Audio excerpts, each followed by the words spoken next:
Flamengo 4-0 para cima do Corinthians, um completo atropelo. Vou comentar sobre esse jogo aqui nesse vídeo. Vamos lá então, primeiro comentar como é que foram os gols da partida.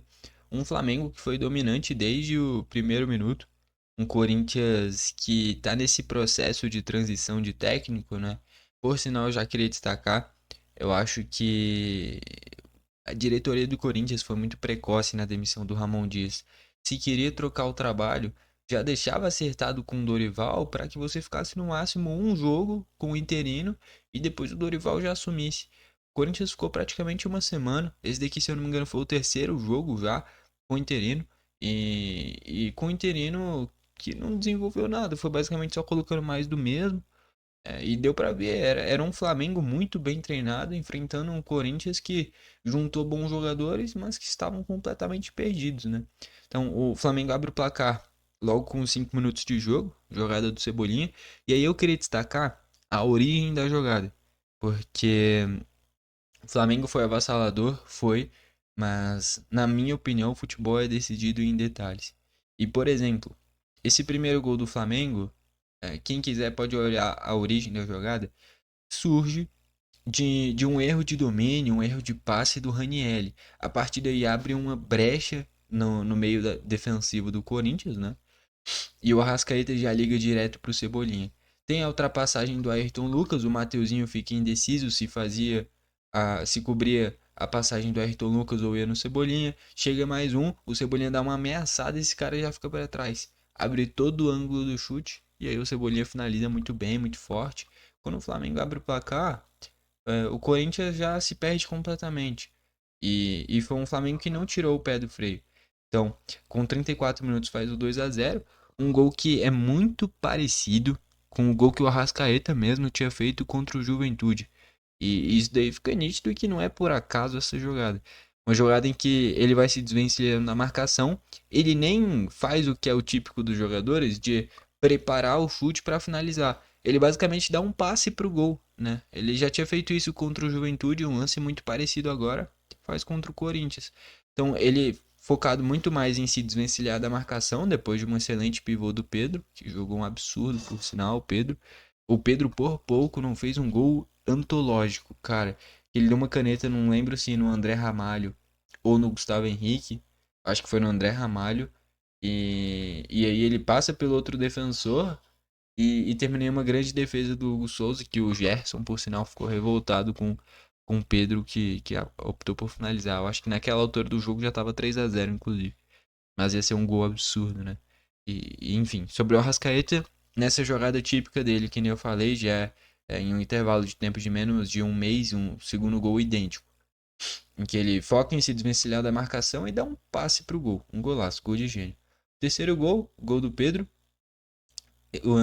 Como é que foi esse terceiro gol? O gol do Pedro, cara. Gol do Pedro, erro na saída de jogo do Corinthians. E aí é um time que já estava completamente abatido, né, cara? Uma pressão do Flamengo, essa marcação pressão. Um passe na linha de defesa do Corinthians com o Hugo Souza.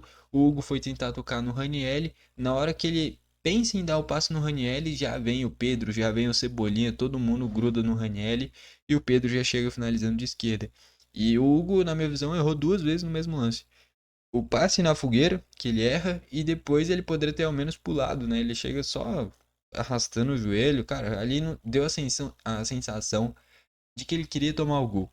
Tá? Eu sei que é muito difícil ele querer tomar o gol, né? Acho que para o jogador profissional é quase impossível, mas hoje em dia a gente tá vendo, por exemplo, no próprio Flamengo, né? O Bruno Henrique envolvido com aposta, né? Então, não dá pra duvidar de nada. Mas, porra, pelo menos pulava, né? Pelo menos tentava. E nem tentou. Ainda mais ele tendo surgido no Flamengo, aí que gera questionamento mesmo.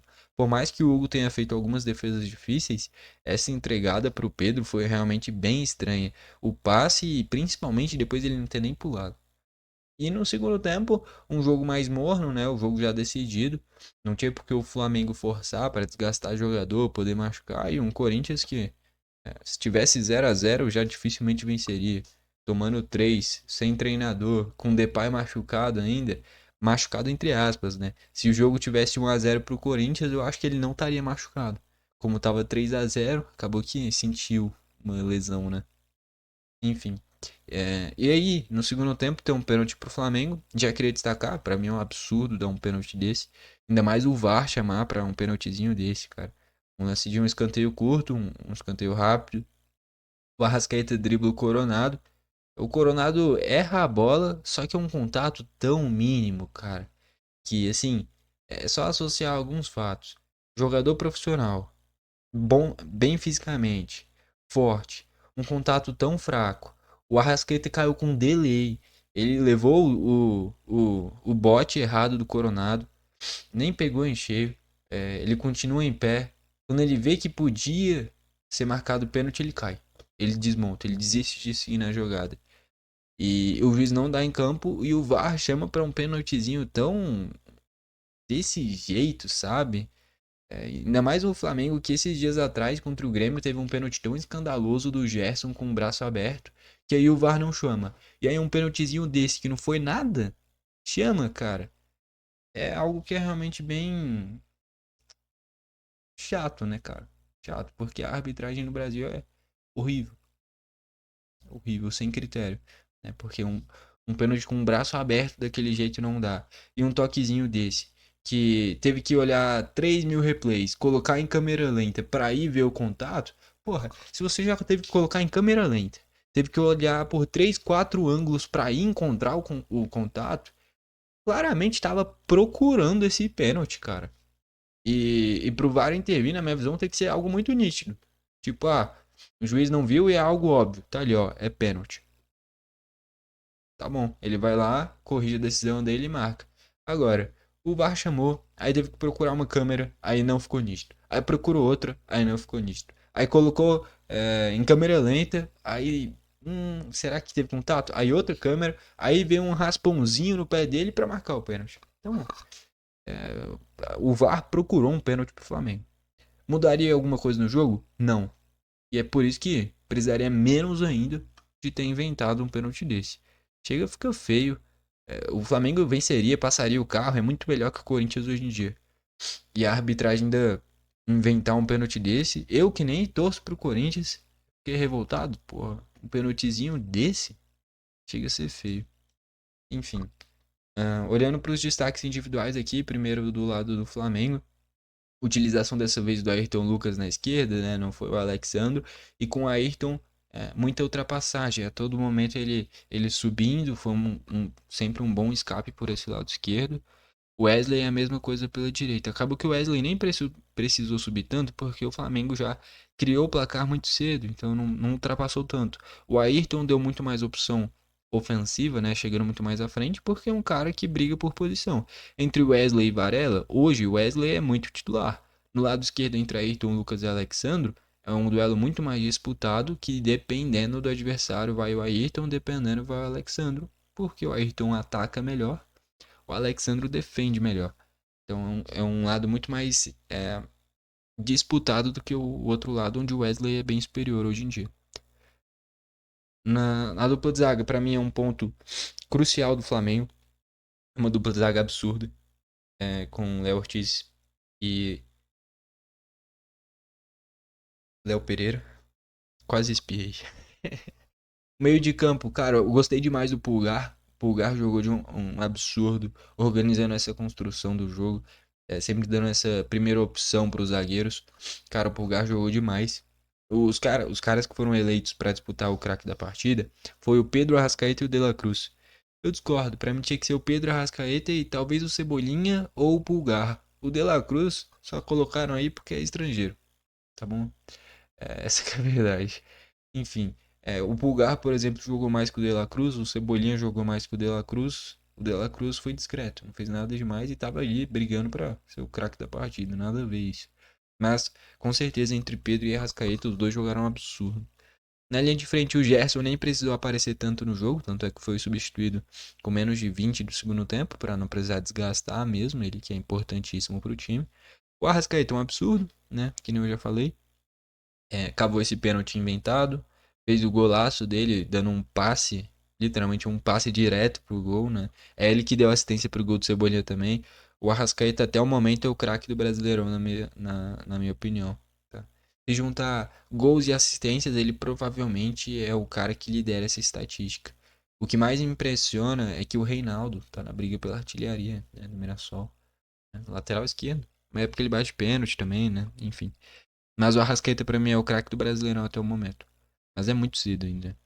O Cebolinha, decisivo nesse início do jogo, jogada típica, vindo da esquerda para o meio. E o Pedro é um absurdo. Fez 2 gols, tudo bem, um através de um pênalti inventado, que nem eu falei.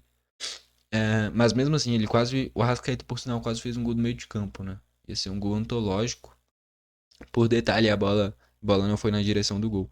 E o Pedro, que nem eu falei, por pouco não faz um gol Puskás. Ficou 4-0. Mas se o chute do Arrascaeta no meio de campo pega a direção do gol, é gol. Se o Pedro consegue fazer a bola subir um pouquinho mais, ele encobriu o Hugo e era gol. Estaria falando aqui de um 6-0 Flamengo. Tirando esse gol roubado, né? Esse gol inventado num pênalti inexistente, 5-0 vai. Dessas chances que foram por detalhe, né? Enfim, mas não ia mudar nada. O Corinthians ia ser sapecado de qualquer forma. Enfim, entrou o Luiz Araújo, o Matheus Gonçalves, Bruno Henrique, o Alan e o Plata. Ninguém fez nada demais, o Flamengo muito mais administrou o resultado no segundo tempo. No lado do Corinthians, o Hugo Souza fez uma defesa ou outra. Essa do Pedro, como eu falei, era uma defesa difícil. Mas o terceiro gol foi uma entregada dele. Não adianta nada você fazer um milagre se 10 minutos depois você dá um gol para o adversário. Então, o Hugo é um baita goleiro, mas falhou no terceiro gol. Na linha de defesa, o Mateuzinho, no primeiro lance do Cebolinha, ele já acompanhou o lateral, deixou o Cebolinha no X1, aí já era, abriu o placar. O Andilleri pelo lado esquerdo. Cara, ele deu um cruzamento perfeito pro Carrijo no primeiro tempo. Ia ser um gol lindo do Corinthians e que o Rossi defende. Que nem eu falei, o futebol é decidido nos detalhes. Se o Carrijo conseguisse tirar melhor do Rossi e o Corinthians fizesse o gol, seria talvez um jogo mais disputado. Mas tudo no campo hipotético, não foi o que aconteceu. Era um chute muito difícil, mas que o Carrijo não conseguiu tirar tão bem do Rossi e terminou em uma baita defesa. Mas o Andilleri é um cara que cruza muito bem, tá? Ele tem uma chegada à frente muito boa, ele já deu algumas assistências com a camisa do Corinthians e quase deu mais uma se não fosse o Rossi. A dupla de zaga é muito mal. Gustavo Henrique e o André Ramalho completamente atropelados, principalmente pelo Pedro e o Arrascaeta. Fizeram o que quiseram. Tá? Do Gustavo Henrique para a direita, na linha de defesa, um desastre, né? Porque o Cebolinha fez o que quis com o Mateuzinho, o Arrascaeta e o Pedro fizeram o que quiseram com o Gustavo Henrique e o André Ramalho, né? Que nem eu falei, quando o Pedro quase fez um golaço, ele deu uma caneta no André Ramalho. Então, essa zaga do Corinthians, do Gustavo Henrique para a direita, é muito mal no jogo. Meio de campo com o Ranielli como esse primeiro volante. E foi um Corinthians que foi só com o Ranielli de volante mais defensivo. Normalmente, né, com o Ramon Dias, utilizava o Ranielli e o José Martinez. Dessa vez só o Ranielli mal no jogo, né? O primeiro gol que nem eu falei surge de um buraco deixado pelo Ranielli. O, o Ranielli dá uma estabanada, que nem eu falei, um erro de passe, um erro de domínio, e dá o espaço para o Arrascaeta encontrar o Cebolinha. A partir dele cria essa jogada de ultrapassagem do Ayrton, gera a dúvida no Mateuzinho e o Cebolinha no X1 é muito difícil de parar. Mas tudo se originou num erro técnico do Ranieri. E como só tinha ele como esse cara de proteção, não tinha mais ninguém para brecar ali a jogada do Cebolinha e ele já abriu o placar com 5 minutos. Dá para dizer até que foi um Corinthians mal escalado, né? Você usar só o Ranieri de volante de marcação, sendo que você tá em má fase, acabou de demitir seu técnico, vai jogar contra o Flamengo, que é talvez a melhor equipe do Brasil, no Maracanã, de fato eu acho que foi mal escalado. Usou o Bidon foi um cara que conseguiu, no primeiro tempo, os momentos que o Corinthians esfriou o ímpeto do Flamengo foi com o Bidon, principalmente o Bidon procurando o Depay, só que eles claramente ainda não tem um entrosamento ideal, né? Teve um escanteio curto que uma jogada interessante até, mas que termina em um chute do Depay no bidon. Ridícula essa jogada por sinal, né? Uma jogada ensaiada que terminou em um chute do Depay na costela do bidon, né? E foi uma das únicas chances, se dá pra chamar isso de chance, do Corinthians no primeiro tempo. Mas o bidon, quando teve a bola no pé, foi onde o Corinthians conseguiu equilibrar um pouquinho o jogo, né? Desses jogadores do Corinthians, talvez o Bidon tenha sido o que mais conseguiu desempenhar bem. O Romero não acertou nada, tecnicamente errou tudo e defensivamente também não ajudou muito não. Mas principalmente com bola ele não foi bem. E o Carrillo quase fez um golaço, mas parou no Rossi. E teve muitos erros técnicos também. Uma coisa que eu percebi é a ideia de jogo muito diferente. O Flamengo valoriza muito a posse de bola. Não força a posse de bola à toa, passe difícil. E o Corinthians, a bola chegou no lateral, já buscava o ponta. Já buscava o centroavante. E aí rebatia e voltava pro Flamengo. Primeiro tempo foi muito claro isso. A todo momento o Corinthians forçava a bola, voltava pro Flamengo e a zaga inteira do Corinthians lá atrás já, enquanto a do Flamengo quase no meio de campo. Então o Corinthians ficou encaixotado. Assim, taticamente mesmo, o Corinthians não teve a mínima chance. Enfim, e o Carrillo teve muitos erros técnicos também, porque ele era um desses que forçava muito desse espaço. Naturalmente, se você força um passe difícil, justamente ele é difícil porque ele não é fácil. E aí errava e perdia a posse. O Depay sentiu, né? Sentiu, né? Tava 3-0, aí ele sentiu. Tivesse ganhando, eu acho que ele não ia sentir. Mas enfim, tecnicamente ele é muito bom, mas não é o suficiente. Tem um jogador bom se o resto tudo não tá organizado. E o Yuri não fez um bom jogo, quase não tocou na bola. Entrou o Maicon no meio de campo já na reta final. O Thales quando o jogo já estava morto, quando já estava 4-0, foi logo depois do pênalti. O José Martins, aí sim, vai querer defender quando já tá 4-0. Aí o que adianta? E colocou o Coronado no lugar do Depay, o Coronado ainda pegando o ritmo. Não só não entrou bem, como fez o pênalti, né? O pênalti inventado na Arrascaeta que resultou no gol do Pedro. Estatísticas: 17 chutes do Flamengo sendo 6 a gol, 8 do Corinthians sendo 2 a gol. Posse de bola: 54% do Flamengo, 46% do Corinthians. É muito pelo segundo tempo, que aí o jogo já morto, o Corinthians conseguiu ter mais a bola. Até pelo o Flamengo não forçar tanto, né, para não desgastar tanto os jogadores. Mas ó, finalizações mais do que o dobro do Flamengo, né, 17-8. Faltas: 14 do Flamengo tendo 2 amarelos, 12 do Corinthians tendo um amarelo. Escanteios: 10 para o Flamengo, 3 para o Corinthians. Com esse resultado, o Flamengo na liderança, com 14 pontos. E não vai ser ultrapassado. O Palmeiras perdeu para o Bahia, sendo mandante. E o Corinthians, por sinal, o Bahia tá aqui, ó. Cadê o Bahia? Sétima colocação. E o Bragantino venceu do Santos, né? Ó, o Bragantino. Eu acho que eu comentei aqui no canal. Foi em algum dos meus canais que eu comentei. Ou senão já fica a recomendação.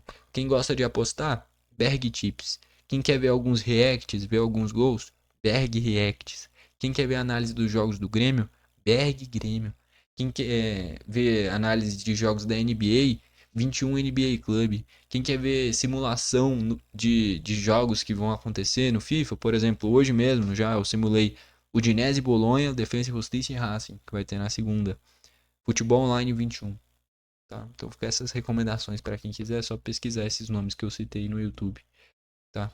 Em algum deles, eu não lembro direito qual, eu falei desse Bragantino.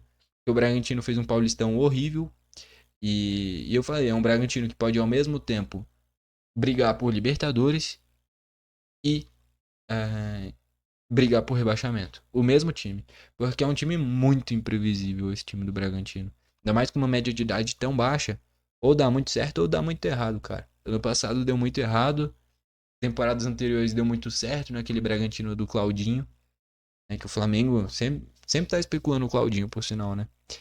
O Flamengo e o Palmeiras, enfim. É um Bragantino bem de extremos e que tá a um pontinho da liderança. É impressionante pelo início de temporada que teve, né? E o Corinthians na 12ª colocação. Cara, que nem eu falei, do Ramon Dias. Eu não vi nada assim que fizesse com que ele fosse demitido. Qual que foi a gota d'água?